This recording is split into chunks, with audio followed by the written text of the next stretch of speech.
All right, a lot of very interesting things going on with Pitt basketball right now as the Panthers sit at 3-0 heading into the Backyard Brawl on Friday night against West Virginia at the Peterson Event Center. That game will be at 8 o'clock. But fresh off that win over Gardner-Webb on Monday night, like I said on yesterday's Morning Pitt, we weren't going to tape a new Morning Pitt, or we weren't going to tape a Morning Pitt after the game. It's just a little bit too late. I was still recovering from Saturday night's football game and the late night live show there. So we were going to talk about it here today. And I got to say, like, after sort of after considering a few of the things we saw on Monday night and a few of the developments, it's a really interesting point for this Pitt basketball team right now in terms of personnel, in terms of lineups, in terms of who's good and who's not playing so well, in terms of who needs to elevate, in terms of what challenges they're likely to see going forward, zone defense, and how they're going to approach those challenges and attack those challenges. I think there's a lot going on with this team and a lot that is going to be sort of settled and resolved here over the next few weeks, certainly heading into the month of December and as they get closer to ACC play. But I think it's very interesting. There's a lot of guys playing right now, and that's always going to be the case when the season starts, when you get into the non-conference schedule. There's a lot of guys playing, though, and a lot of guys who I think can probably merit playing time, where we've seen Jeff Capel in previous years kind of start off playing 9-10 guys in the non-conference, and then by the time they get to the ACC schedule, they're down to like 7 or maybe 6. In some cases, playing significant minutes. This year, it feels like that number might be a little bit bigger, and it's pretty interesting how that is going to all shake out. It's also going to be interesting to see how these starting lineups shake out and what Jeff Capel decides going forward. There's a lot of different ways this can go, and I think Wednesday night against West Virginia is going to be the first real indication of how Capel thinks it can go and how Capel thinks it will go. Because Monday night, by the end of the first half, they'd already played 10 guys. They played 10 players in the entire game. They never actually put the walk-ons in, but they got down to Papa Amadou Kanti and Amdi Najai, obviously Jorge Diaz Graham and Amsal Delilich, which we'll talk about as well. But they played 10 guys in that game, and all 10 got on the court I think they played 11. 1, 2, 3, 4, 5, 6, 7, 8, 9, 10, 11 players in that game. 10 got on the court. Everybody except Njai got on the court in the first half. So it was sort of a unique situation because Capel didn't entirely empty his bench in the first half, but something close to it. And so that was a unique game. But I think Friday night we're going to see something a lot more interesting and maybe a lot more telling about where Capel thinks this roster is, what he thinks his strongest lineups are, although I think we probably already have an idea of what that answer is, and what this team is probably going to do going forward over the next couple weeks, which are going to be very interesting in and of themselves. So a lot of interesting storylines going on with this Pitt basketball team today. We'll get back to the heavy football talk tomorrow, and of course tonight on the live show here on youtube.com/Panther-Lair.com. But for this morning, 5 things I'm really thinking about with this Pitt basketball team. 5 notable storylines, and we'll see if it actually turns out to be 5. It might be 4, it might be 6. Who knows how many it'll be, but we're going to call it 5 here on the Wednesday edition of the Morning Pitt, youtube.com/Panther-Lair.com.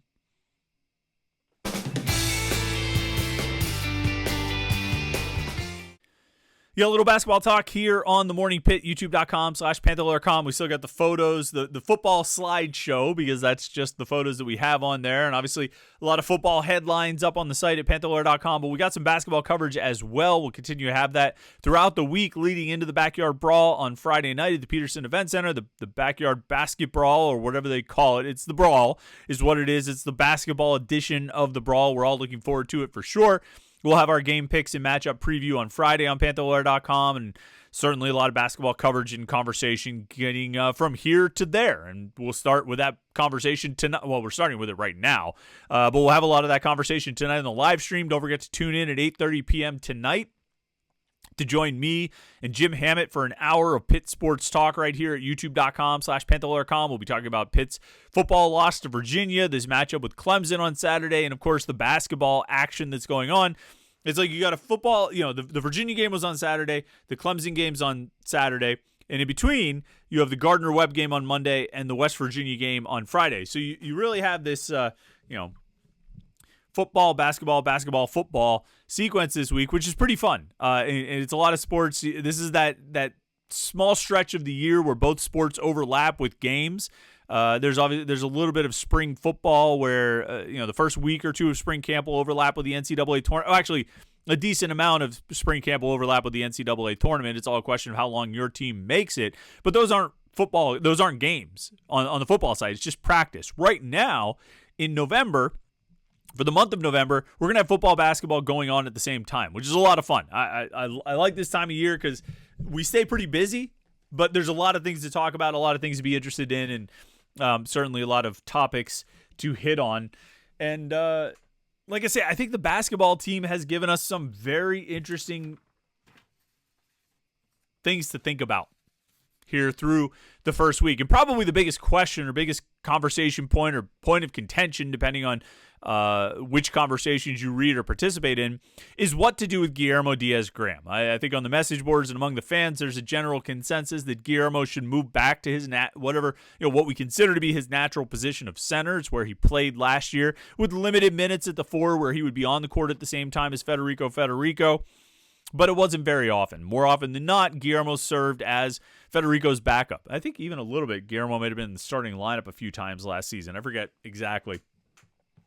But that was what we saw. And again, occasionally you saw him playing the 4, but it was mostly as as the center.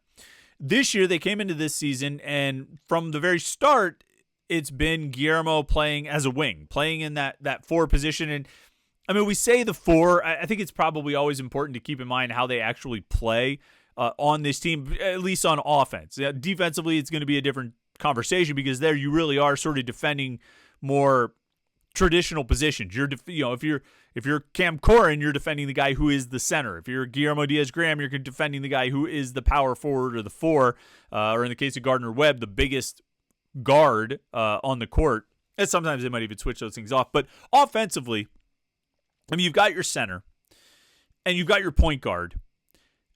And to some extent, the 2, 3, 4 are all kind of intermingling. Now, there's differences there, and I think the 2 is probably a little bit separate from the 3 and the 4. But at one point, I remember looking down on the court and being like, it might have been when Amsal Delilich came in for the first time, and it was Delilich and Jorge Diaz Graham were in as the forwards, if you want to call them that. It was Jalen Lowe, Ishmael Leggett, Delilich, Jorge Diaz Graham, and Cam Corrin, and just looking at it offensively, Delilich and Jorge were basically standing in the same spot on opposite ends of the court. So, if there's a 4 and a 3, they look like they're essentially the same. And I think the coaches do tend to use them somewhat interchangeably as just kind of generically wings. It's not the 4 and the 5 are on opposite sides of the lane battling down low, and you've got 3 guys around the perimeter. This team plays more with 4 guys around the perimeter and center down low, moving around, just roughly speaking, generally speaking. And so the 3 and the 4 are largely interchangeable. You consider them forwards or wings, whatever you want to call it. Obviously, it gets a little bit different when you have the 3 guards out there, but even then, you tend to end up in that spot. So that's where Guillermo's been. He's been playing that role, except when Cam Corrin gets into foul trouble. And then Guillermo finds himself playing center most of the time. Now, Cam Corrin has been in foul trouble basically every game this season. I think somebody on the message boards pointed out he's averaging like 6-point-something fouls per 40 minutes. So, he's effectively fouling out of every 40-minute game he's playing. Now, he doesn't play 40 minutes in a game. That's why he hasn't fouled out. But you get the point. He's getting into foul trouble. He's finding himself in foul trouble. Now, in the game against Murray State, both centers found themselves in foul trouble, and that created some extra issues. But at least on Monday night, I think Guillermo finished with 2 fouls. Corrin had 4, and Corrin took his 4th foul right around the 8:43 mark of the second half. At that point, Guillermo came in, and he stayed in basically for the next 6 minutes until Papa Amadou Kanti came in and finished out the game at the center spot. Cam Corrin didn't come back in after collecting his 4th foul at the 8:43 mark. Now, what's interesting to me about how they're using these guys is it's been the starting lineup. Like from the beginning, the Point Park game, Radford, Murray State, Gardner Webb, all 4 of those games, 3 regular season and 1 exhibition, the starting lineup has been Jalen Lowe, Ishmael, actually, scratch that, because the Point Park game, it was Jalen Lowe, Ishmael Leggett, Zach Austin, Guillermo Diaz Graham, and Cam Corrin. By the start of the second half of that game, Damian Dunn had replaced Zach Austin. Jeff Capel likes to use his original starting lineup, first half starting lineup, to open the second half as well. And in that game on that night, they put Dunn in place of Austin. And then in the 3 regular season games that have happened, that's been the starting lineup. Low-legged Dunn, Guillermo, and Cam Corrin. What was interesting about the Gardner-Webb game is you had that lineup on the court for the first 3:33 of the game, and Pitt outscored Gardner-Webb 10-2. I went through and tracked when Guillermo Diaz Graham and Cam Corrin played together. Okay, so they were on the court for the first 3:33 of the game. There was a stretch in the middle of the first half where they were together for about 4.5 minutes. And then there was the final 3:50 of the first half. They played together again. Coming out in the second half, they played together for the first 5 minutes and 10 seconds before the first media timeout, and Zach Austin came in and replaced Guillermo Diaz Graham. And when they made their first sub at the beginning of the first half, Austin replaced Diaz Graham as well. They didn't play together. Guillermo and Corrin did not play together again after that first sub in the second half. Now, part of that was due to the fact that about 7 minutes later, Corrin got his second foul, but ultimately they played a little less than 17 minutes together on Monday night against Gardner-Webb. And the results were mixed. And I'll say this before, during, and after, this little stat here, that it's not perfectly indicative of really anything, but it's just something to think about and consider. First 3.5 minutes when they were on the court together, Pitt outscored Gardner-Webb 10-2. When they were on the court for another 4.5 minutes together in the middle of the first half, Pitt outscored Gardner-Webb 8-4. In the final 3:50 of the first half, when Guillermo and Corrin were on the court together, Gardner-Webb outscored Pitt 5-0. And for the first 5 minutes and 10 seconds of the second half, when Guillermo and Corrin were playing together, Gardner-Webb had a scoring advantage of 12-10. All told, those two played together for 16 minutes and 57 seconds on Monday night. And in those 16 minutes and 57 seconds, Pitt had a scoring advantage of 28-23. Now, 16:57. Guillermo played 29 minutes and 17 seconds. So a little less than 13 minutes, about 12 and a half minutes or so that he played without Cam Corrin. Corrin played 22 minutes and 20 seconds. So you're looking at about 5 minutes, 5.5 minutes that he played without Guillermo. Now, I think the general consensus is that Guillermo plays better when he's working out of the center position. And I sort of agree with that, although it's pretty interesting just kind of running some quick numbers on when he was on the court without Cam Corrin, when he would have been playing the center position on his own. You know, the first half, it was about 2 minutes, a little less than 4 minutes that he was on the court by himself. He did not attempt a field goal during that stretch. In the second half, he was out there for a little bit longer by himself, about 9 minutes, almost 10 minutes. And in that stretch, he shot 2 of 5 from the floor, 0 of 3 from 3, and made 2 jump shots. Kind of let me see those shots he made. Oh, he had 1 jump shot against the zone. Oh, and a putback dunk. Which I wouldn't call a jump shot. I don't know why they listed it as a jump shot, but he had a putback dunk, which is a pretty sweet play. The jump shot in the zone was exactly the kind of zone breaker that you need to have, and when teams are playing zone against Pitt, it's the kind of shot he needs to make. That pull up J from the free throw line, you know, the Sam Young shot, you know, the shot that guys, you get right in the middle of that zone, turn around, pull up jumper. I mean, Jamarius Burton could make it. I think this team has multiple guys who can make it, and so we'll talk about that in a second. But that was what Guillermo did when he was on the court by himself. How much time did I say? It was about 9-10 minutes, maybe around 14 to 15 minutes. Well, I guess I had he was 16:57 on the court with Corrin, so about 12 minutes or so, 12 to 13 minutes when he was on the court by himself, and 2 of 5 from the floor, 0 of 3 from 3, and he made two baskets from 2-point land.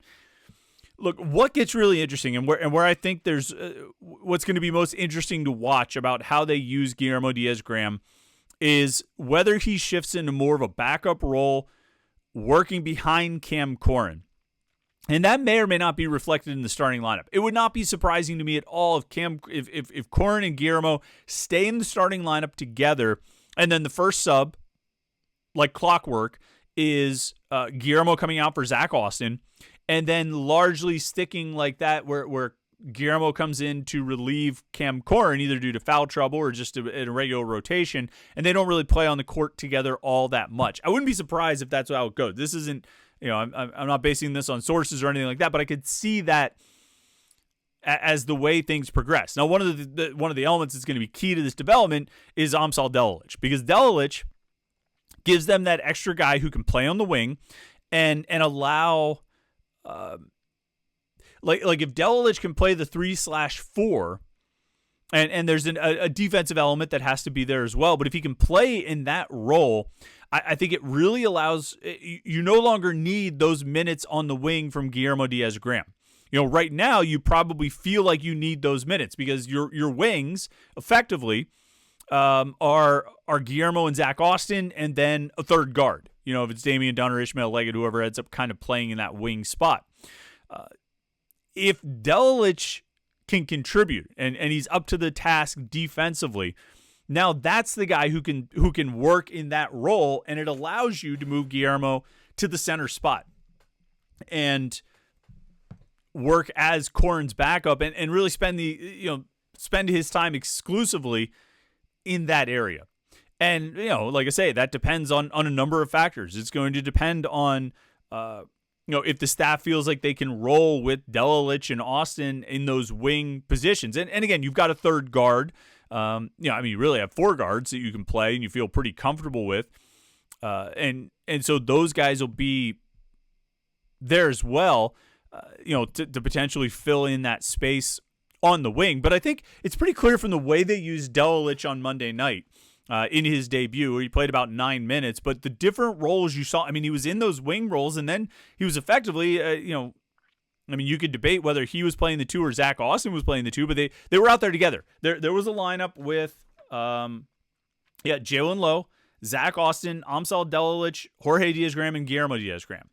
So you can debate about who was the two, but it's pretty clear that if they're going to go with a lineup with those five guys on the court, they feel pretty good about Delilich's ball handling ability. And he did handle the ball. Actually, during that stretch when that group was on the court, it was about a minute or so, 70 seconds that they played together, but he handled the ball a little bit. And that sort of dovetails nicely with our discussion of Delilich. He made his debut on Monday night. Only 9 minutes. He finished with 3 points, 1 of 4 shooting from the floor. He had one rebound and 2 assists, no turnovers. He had a shot blocked, his first shot attempt. I think he was just very excited to get that 3-point shot up, very excited to finally be part of the team in the third game of the season. And to get on the court, I think he was really anxious to shoot, and probably could have timed that up a little bit better and not had his shot blocked. Jeff Capel felt like that was part of the problem with his free throws as well.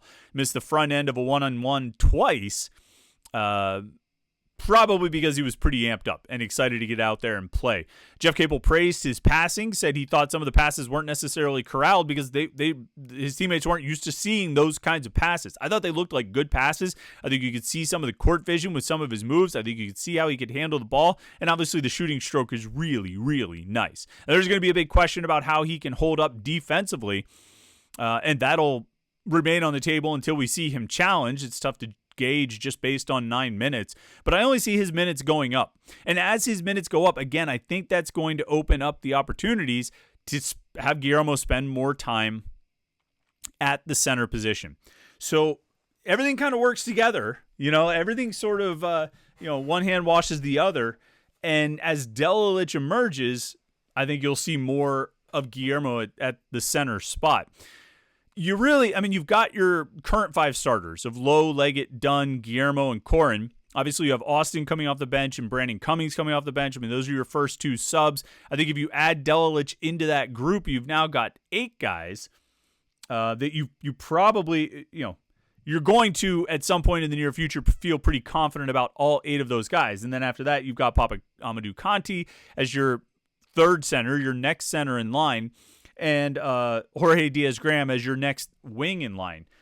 But I could really see this being a solid 8-man rotation with those guys we talked about ahead of Jorge and Conti, guys who would have been top 7, top 8 rotation guys last year, I think, if either of them was healthy and available and ready to play. So this should be Capel's deepest team. This should be a team that can legitimately go 8 deep. Obviously, Lowe and Leggett and Dunn are going to play a lot, and they should. They're very good. I think we saw on Monday night when Lowe has an off night, Leggett is still really, really good. He was outstanding in that game. Offensively and defensively, he did a great job on the Selden kid, Anthony Selden, who was averaging like 19.5 points per game coming into Monday night and scored 10 points on 4 of 13 shooting against Pitt. Big credit to Ishmael Leggett for his efforts there. Through 3 games, he's been Pitt's best player, even though Jalen Lowe scored 41 points in the first 2 games. Lowe had an off night, but Leggett was more than game to pick up the slack. I know there's a lot of concerns about how Pitt will play against zone defenses. I think they should have the parts to beat a zone. Like Capel pointed out, it was the first time they've really seen a zone this season, and I know message board comments, well, maybe you should practice against a zone. Well, it's a little different practicing against a zone and actually seeing it in a game. And